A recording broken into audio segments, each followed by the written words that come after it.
Hello guys, Assalamu alaikum. My name is Syed Mohammad Shah and you are watching SM Shah Academy.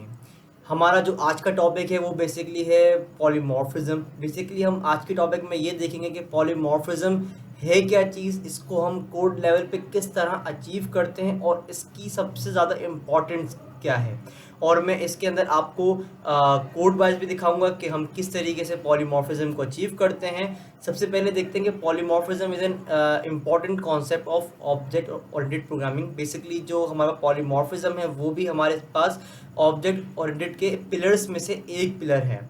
It simply means more than one form. इसके अंदर क्या होता है, इसमें एक चीज़ की बहुत ज़्यादा फॉर्म्स होती हैं, यानी कि एक चीज़ है वो डिफरेंट डिफरेंट उसकी फॉर्म हो सकती हैं। This is that is the same entity method और ऑपरेटर और object can be perform are different operations in a different scenario.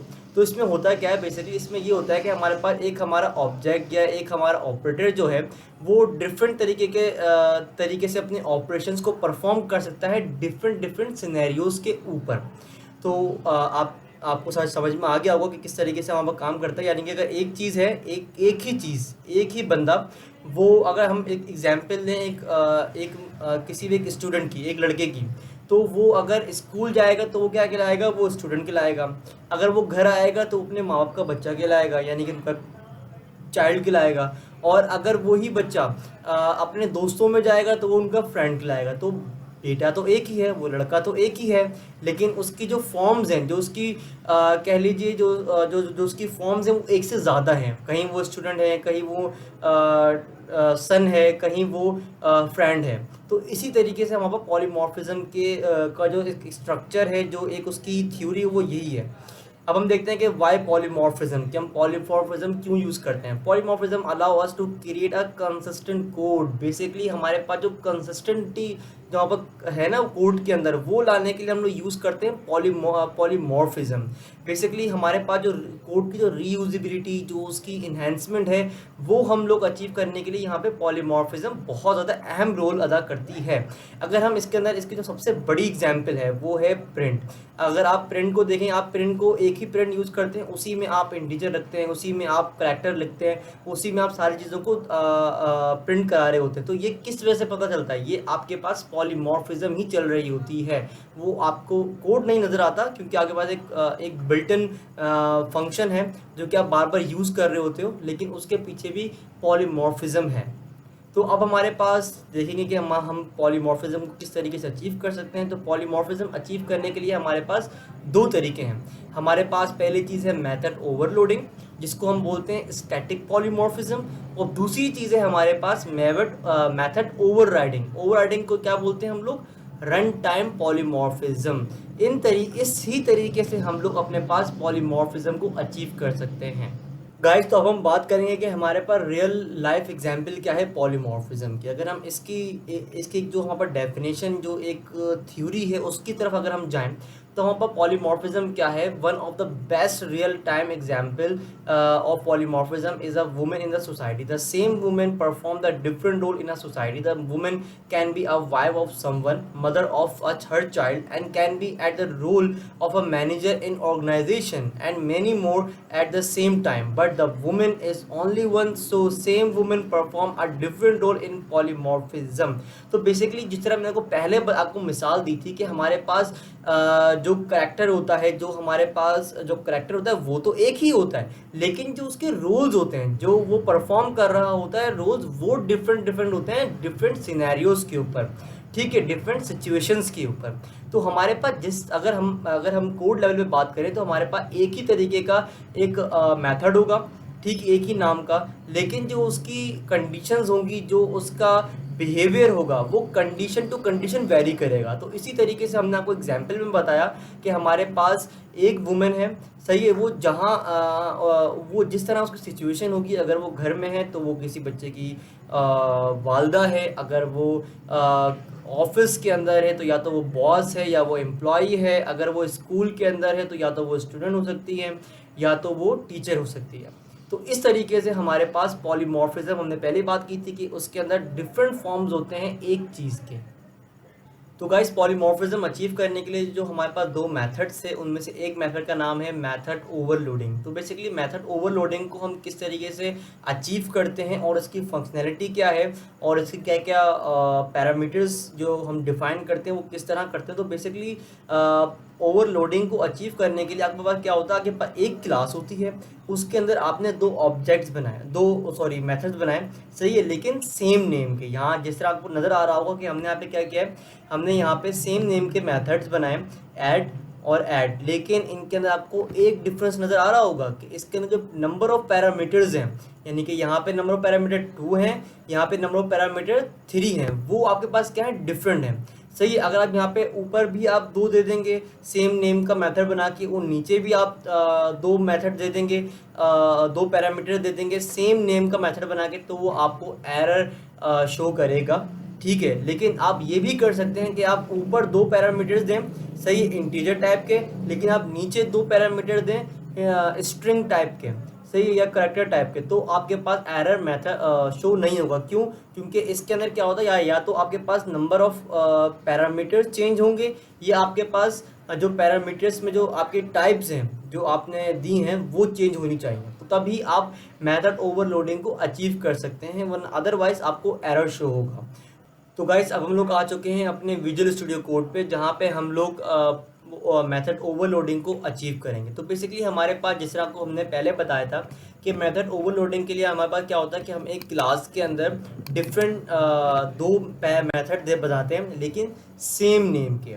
यहाँ पे भी हमने वही चीज़ की है कि हमने यहाँ पे ऐड नाम के दो मेथड्स बनाए, लेकिन डिफरेंट हमारे पास क्या है, उनकी जो नंबर ऑफ पैरामीटर्स हैं वो डिफरेंट है।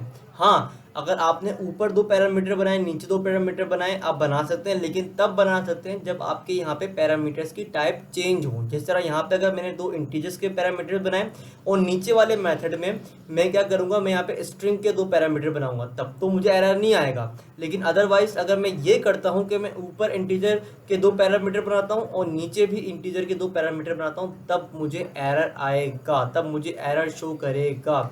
लेकिन अगर मैं उसकी तादाद को बढ़ा दूँ, नंबर ऑफ पैरामीटर्स को इंक्रीज कर दूँ, यहाँ पे दो रखे, यहाँ पे 3 या 4 या 5 जितने भी रखे मैंने दो दूसरे पैरामीटर्स के अंदर, तो मुझे एरर शो नहीं होगा। तो अब हम देखते हैं कि हम किस तरीके से अचीव कर रहे हैं। जिस तरह हमने यहाँ पे अपने पास दो क्लासेस दो मेथड बना के रखे हैं ऐड के नाम से, और यहाँ पे हमने क्या किया, हमने यहाँ पे नंबर ऑफ पैरामीटर अलग कर दिए हैं, यहाँ पे 2 हैं, नीचे वाले में 3 हैं।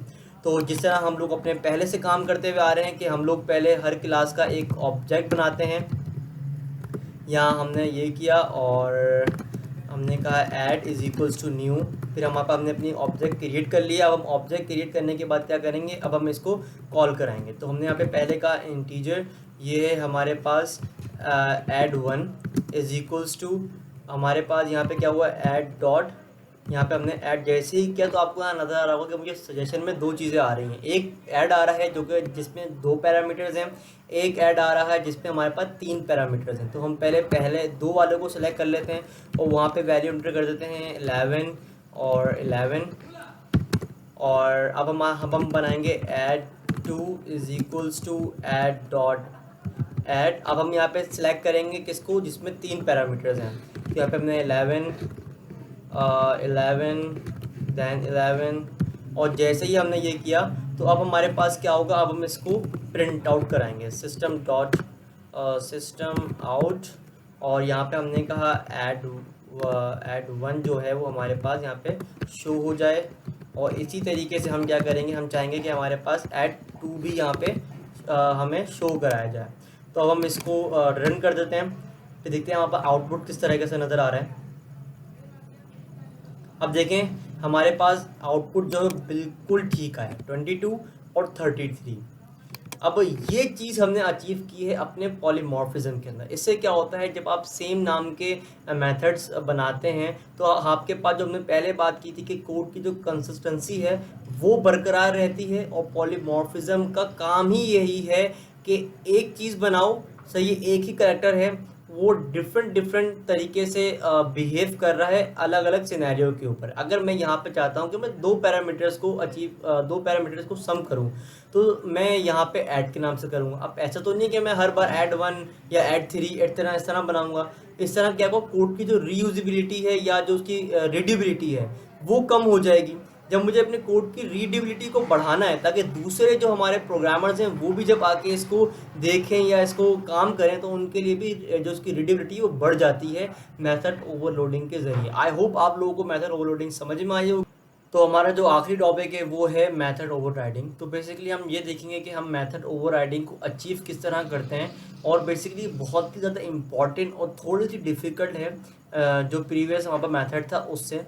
तो आपको इसको थोड़ा सा गौर से देखना पड़ेगा कि हम किस तरीके से मेथड ओवरराइडिंग को अचीव करते हैं। तो बेसिकली मेथड ओवरराइडिंग में क्या होता है कि मेथड ओवरराइडिंग के अंदर हमारे पास डिफरेंट किस्म की क्लासेस होती हैं, सही है। लेकिन उसमें क्या होता है, उसमें जो ऑब्जेक्ट होते हैं वो हम लोगों के पास सेम होते हैं। लेकिन हम क्या करते हैं, इस क्लास में हम लोग इनहेरिट करते हैं अपने क्लासेस को, यानी कि पेरेंट क्लास से चाइल्ड क्लास बनाएंगे। और जो हमने यहाँ पेरेंट क्लास में एक ऑब्जेक्ट बनाया है, जिस तरह हमने यहाँ पे बताया कि डिस्प्ले इन्फो का, तो हम सेम टू सेम मेथड जो है वो अपनी चाइल्ड क्लास में भी डिफाइन करेंगे। तो हम इसको अगर देखें कि किस तरीके से हम अचीव कर सकते हैं ओवरराइडिंग, तो उसमें क्या होता है कि हमने क्लास बनाई लैंग्वेज के नाम से, और उसके अंदर हमने एक ऑब्जेक्ट बनाया डिस्प्ले इन्फो के नाम से, जो कि कुछ चीज़ प्रिंट कर रहा है, कॉमन इंग्लिश लैंग्वेज वगैरह। फिर हमने अपना एक क्लास बनाई जावा के नाम से, जो एक्सटेंड कर रही है किससे, जावा से, यानी कि लैंग्वेज से। तो यानी कि हमारे पास जो पेरेंट क्लास है वो क्या है, वो है लैंग्वेज। और जो हमारे पास चाइल्ड क्लास है वो कौन सी है, जावा। और जावा के पास भी एक मेथड है, वो मेथड कौन सा है, वो है डिस्प्ले इन्फो, जो कि एज इट इज सेम है किसके, जो हमारे पास ऊपर वाली जो पेरेंट क्लास है उसके डिस्प्ले इन्फो के। तो यहाँ पे जो चीज़ हम प्रिंट करा रहे हैं वो है जावा प्रोग्रामिंग लैंग्वेज। तो यहाँ पे क्या हुआ, यहाँ पे डिफरेंट क्लास हो गई, लेकिन जो मेथड है वो सेम हो गए, सेम नाम के हो गए, लेकिन जो उनकी आउटकम आ रहा है वो डिफरेंट आ रहा है। ठीक है, अब हम इसको कोड के जरिए देखते हैं। तो गाइस, अब हम लोग आ चुके हैं अपने विजुअल स्टूडियो कोड के अंदर, जिसके अंदर हम देखेंगे कि हम किस तरीके से मेथड ओवरराइडिंग को अचीव कर सकते हैं कोडिंग के ज़रिए। जब हमने थ्योरी तो हमने देख ली कि किस तरीके से अचीव होता है हमारे पास कि मेथड ओवरराइडिंग होती क्या है, कि हम लोग पेरेंट क्लास बनाते हैं, पेरेंट क्लास के अंदर एक मेथड बनाएंगे, और जो चाइल्ड क्लास बनाएंगे उस पेरेंट क्लास को इनहेरिट करते हुए उस क्लास के अंदर भी, चाइल्ड क्लास के अंदर भी हम सेम टू सेम मेथड बनाएंगे, लेकिन उसके अंदर जो फंक्शनैलिटी होगी वो हम चेंज कर सकते हैं। तो यहाँ पे क्या हो रहा है गाइस, यहाँ पे हम लोगों ने क्या किया है, यहाँ पे हम लोगों ने अपने पास एक पेरेंट क्लास बनाई है जिसका नाम हम लोगों ने रखा है व्हीकल। और इस व्हीकल के अंदर हमने क्या किया है, हमने एक ऑब्जेक्ट, एक मेथड बनाया है जिसका नाम हमने रखा है रन। और उस रन के अंदर हमने एक स्टेटमेंट प्रिंट करा दी है, और उसी के साथ हमने क्या किया, हमने एक बाइक 2 के नाम से एक हमने क्लास बनाई, उसको एक्सटेंड कराया किससे, व्हीकल से। इट्स मीन ये हमारे पास जो है वो एक चाइल्ड क्लास है, उसके अंदर भी हमने सेम टू सेम मेथड बनाया जो कि हमने अपनी पेरेंट क्लास में बनाया था रन के नाम से। और उसमें क्या किया, उसमें भी हमने एक स्टेटमेंट प्रिंट करा दी, वहाँ पे कराई थी व्हीकल इज रनिंग, और यहाँ पे कराई कि बाइक इज रनिंग सेफली। और यहाँ पे हमने क्या किया, यहाँ पे हमने इस तरीके से किया कि हमने अपने पास एक ऑब्जेक्ट क्रिएट किया, सही है। और वहाँ पे अपने पास अपने अपनी जो हमारी वो थी मेथड, उसको कॉल करा लिया। यहाँ पे जो हमने क्लास को, जो हमने ऑब्जेक्ट बनाया है वो है हमारे पास बाइक 2। तो यहाँ पे क्या होगा, यहाँ पे हमारे पास ये होगा कि हमारे पास जो बाइक 2 का जो मेथड है वो रन हो जाएगा। तो अब हम इसको रन करके चेक करते हैं।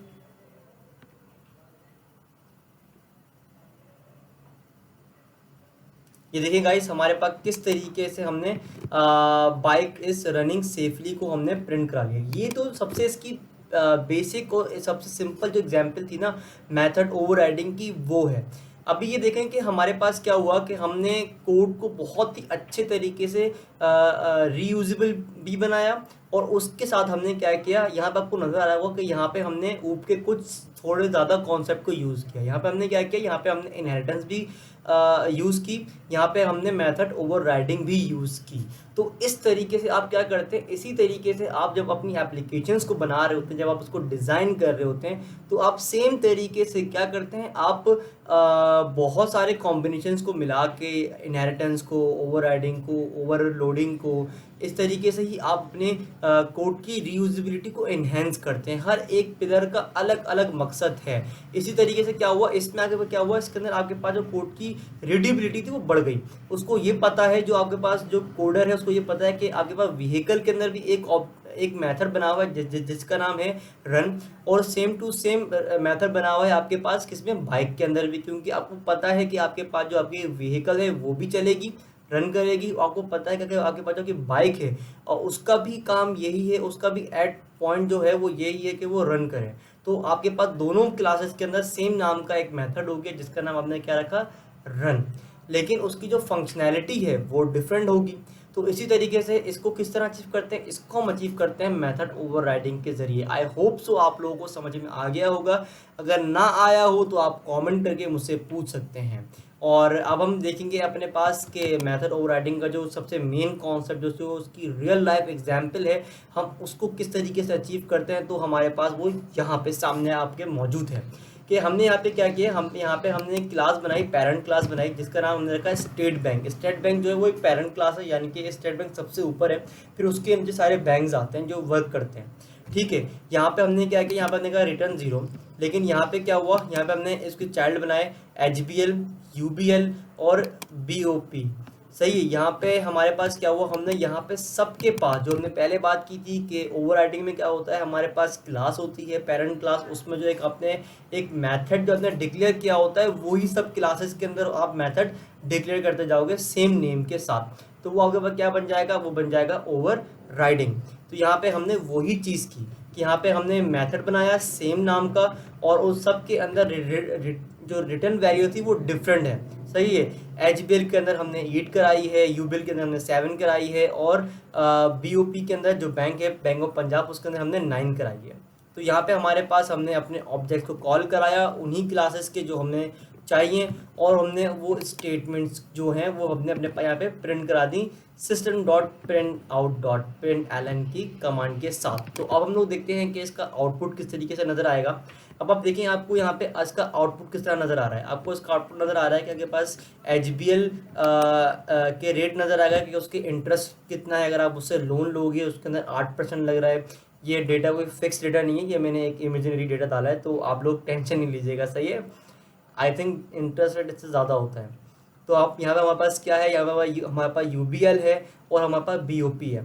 तो यहाँ पे हमारे पास जितने भी बैंक के जो इंटरेस्ट रेट है वो हमने बना लिए। तो ये आपको बताने का मकसद क्या है, ये मकसद है कि किस तरीके से हम लोग अपने कोड की रीडेबिलिटी को और उसकी यूजिबिलिटी को बढ़ाते हैं। ठीक है, कि आपने क्या किया है, आपने यहाँ पे ये किया कि भाई आपने यहाँ पे एक बैंक, स्टेट बैंक की क्लास बनाई, सही, जो कि पेरेंट क्लास थी, ऑब्वियस सी बात है। उसके नीचे जितने भी बैंक हैं उन सबके आप सबके सब बैंक जो है वो लोन देते हैं। अब हर बैंक डिफरेंट इंटरेस्ट रेट के ऊपर अलग अलग तरीके का लोन देता है।